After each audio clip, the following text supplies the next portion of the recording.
ঊনবিংশ শতাব্দীতে যে আরব দেশগুলো গৃহপালিত পশুপালন এবং মাছ শিকার করে জীবিকা নির্বাহ করত, বিংশ শতাব্দীতে এসে সেই আরব দেশগুলো শীর্ষ ধনী হওয়ার জন্য একে অন্যের সাথে প্রতিযোগিতা করছে। আমরা অনেকেই হয়তো জানি কুয়েতের টাকার মান বিশ্বের সবচেয়ে দামি। শুধুমাত্র কুয়েত নয়, আরব দেশগুলোর মুদ্রা বিশ্বের সর্বোচ্চ শক্তিশালী হওয়ার অনেকগুলো কারণের মধ্যে একটি কারণ হচ্ছে সে দেশের গ্রোস ডোমেস্টিক প্রোডাক্ট অত্যন্ত শক্তিশালী।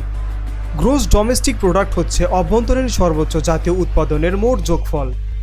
কাতারের জাতীয় উৎপাদন বিশ্বের সর্বোচ্চ উৎপাদিত দেশগুলোর মধ্যে অন্যতম একটি। মুদ্রা শক্তিশালী হওয়ার আরও একটি কারণ হচ্ছে সেই দেশের 100% জনশক্তি কর্মসংস্থানে নিয়োজিত। অর্থাৎ আপনি কুয়েতে কোনো বেকার মানুষকে খুঁজে পাবেন না।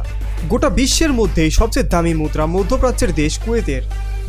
এক কুয়েতি দিনার বাংলাদেশি মুদ্রায় প্রায় $350 টাকা। অন্যদিকে তাদের এক দিনার পেতে গুনতে হয় $3.5। তেল সমৃদ্ধ ছোট দেশটির শক্তিশালী অর্থনীতির কারণেই তাদের মুদ্রা এত মূল্যবান। কুয়েতের আয়তন মাত্র 17,000 বর্গ কিলোমিটার। দেশটির 48 লাখ জনসংখ্যার 34 লাখই প্রবাসী, যাদের সবচেয়ে বড় একটি অংশ ভারত, বাংলাদেশ এবং পাকিস্তানের। তবে আয়তন আর জনসংখ্যায় ছোট হলেও পশ্চিম এশিয়ার এই দেশটি স্থানীয়দের প্রায় সবাই উচ্চবিত্ত। বর্তমান বিশ্বের সবচেয়ে দামি মুদ্রা হলো কুয়েতি দিনার। বাংলাদেশের সর্বোচ্চ নোট যেমন 1000 টাকার নোট, ঠিক তেমনি কুয়েতের সর্বোচ্চ ব্যাংক নোট মাত্র 20 কুয়েতি দিনার। মূলত ভূগর্ভস্থ তেলের মজুতি কুয়েতের অর্থনীতিকে এত শক্তিশালী করেছে। বিশ্বের অন্যতম জ্বালানি তেলের যোগানদাতা তারা। দেশটিতে বাস করে প্রায় 5 লক্ষের মতো বাংলাদেশি। কুয়েতের এই সমৃদ্ধ অর্থনীতিতে ভূমিকা রয়েছে তাদেরও।